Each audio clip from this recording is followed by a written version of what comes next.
When he told me over dinner that he wanted a divorce, I felt my heart shatter into pieces. I had known for some time that there was another woman. I could see it in his eyes, in his silence, in the coldness between us. But hearing the words out loud was more painful than I had ever imagined. I didn't get angry. I didn't have the strength to. All I felt was emptiness.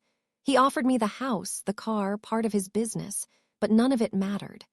Money could never replace the years I had poured into our marriage, the laughter of our son, the nights we had shared, or the simple joy of waking up next to each other. I tore up the papers, not because I thought I could stop him, but because I knew something he didn't. My time was running out. He had no idea that I was sick, that every day was a little harder than the one before, that the doctors had already told me I only had a few months left. All I could think about was our son. How would he look at his father after a divorce? With anger? With bitterness? I wanted him to remember his father as a loving man.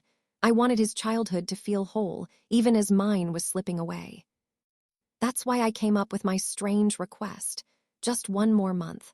A month where he would carry me out of our bedroom each morning, the way he had carried me into our home on our wedding day.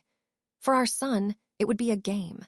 For me, it was a way to give him the gift of love between his parents, even if it was only a memory. The first days were awkward, his arms stiff and reluctant. But slowly, something changed. He began to look at me again, to really see me. My heart ached because I knew it was temporary. Yet when he held me closer, when I felt his breath against my cheek, I could almost forget the pain and the illness. For a moment, I was simply his wife again. I was growing thinner, weaker. I could see it in the way my dresses no longer fit, in the way his arms carried me so easily. He noticed too. One morning, he reached out and gently stroked my hair, the way he used to long ago. Each morning, when he lifted me into his arms, I felt loved again. For him, it became a duty, maybe even a rediscovered tenderness. For our son, it was joy. For me, it was farewell. On the last day, I wrapped my arms tightly around his neck and closed my eyes. I wanted to hold on to that moment, to carve it into my memory. I wanted him to feel my love, even when I was gone.